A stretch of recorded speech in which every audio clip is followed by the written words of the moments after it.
点击右上角立即关注，更多健康内容不再错过，不定期惊喜送给你。支气管炎大多数是呼吸道感染引起的，其最常见的表现症状就是咳嗽了。那么支气管炎咳嗽怎么办呢？推荐食疗法。支气管炎咳嗽怎么办？1. 鸭梨绿豆汤。原料：绿豆、鸭梨2个。做法：把绿豆和鸭梨一起煲汤喝，吃梨饮汤，早吃各1次即可。2.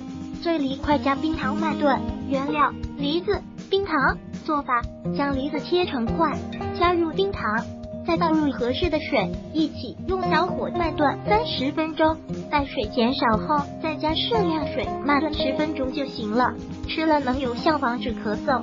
3. 白糖煮鸡蛋。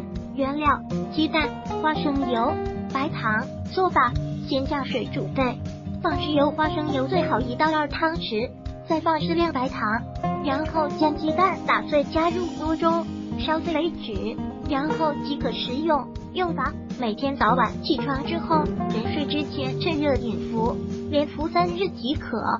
4. 牛奶煮花生。原料：花生、牛奶。5. 冰糖蒸白果。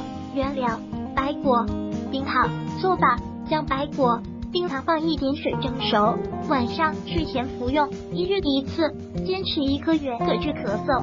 老中医提醒真实，可先将白果碎成渣，用水泡泡，再放进冰糖。6. 花生红枣蜂蜜汤。